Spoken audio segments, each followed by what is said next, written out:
Well, my experiences as a visiting fellow in educational development has been really outstanding. I've learnt an enormous amount of material in terms of teaching, experiential teaching, and in fact at one level I'd quite like to move away from faculty teaching on my return to look at opportunities of moving into our Centre of Teaching and Learning. One of the things that I hope the University of Windsor's Centre of Teaching and Learning has gained is a New Zealand perspective on teaching. The workshop that I held just recently was about teaching in two worlds, and it's a concept that's, I think, in its early stage in Canada, whereas in New Zealand it's a bit more embedded into our education system. But I think there's a range of things that both I've learnt and hopefully the university staff have been able to take away from my trip here. The main thing about the Māori culture is a collective approach to learning. They enjoy working in groups, they enjoy working experientially, so it's really the individual part of the student is removed somewhat and a more collective and collaborative approach is brought into the classroom, and our teaching needs to reflect that.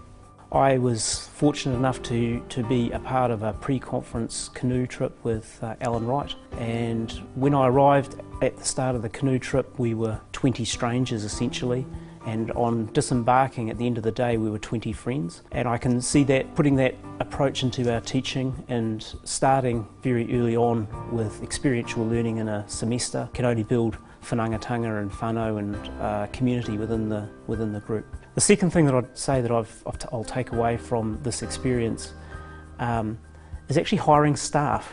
One of the things that I think is really critical is the rigorousness that the University of Windsor use for faculty staff, including getting teachers to go inside a room and actually teach and observe the teaching. We don't go to that extreme, and I think it's a very reliable source of information in terms of the quality of that particular teacher.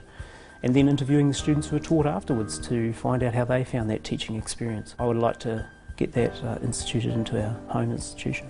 New Zealand is using a lot of open learning and online learning, and in fact one of the courses I teach is fully online.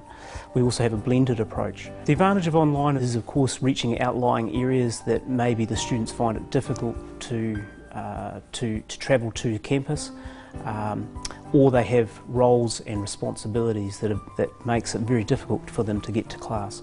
So online is big. We are using Moodle and video conferencing on a regular basis. It adds another dimension into the course.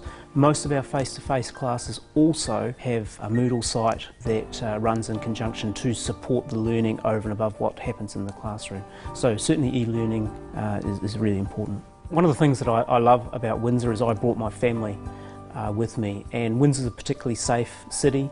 I've got young children, they're 11, and one of the really nice things about visiting here and trying to become a part of the community was the safety aspect that we felt right from day one, as well as of course the hospitality factor, and that's something that I'll cherish and take away with me, and it made our trip just so enjoyable.